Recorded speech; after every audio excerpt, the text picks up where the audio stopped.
How fair is it that some of the rich and famous are getting Google Glass? Hey there, I'm Jen Markham on Buzz 60. It turns out there are quite a few celebrities on the list of the 8,000 winners in Google's If I Had Glass Twitter essay contest who get the opportunity to be the first to try out Google's wearable computer, Google Glass.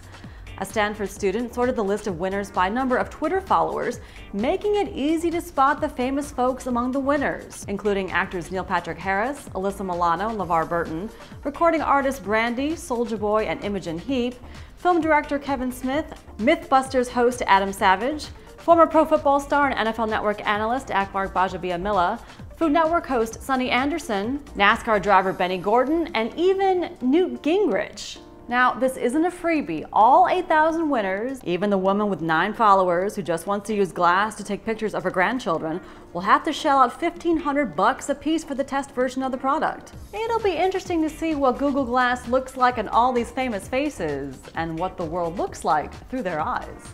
Buzz 60. Now you know, pass it on.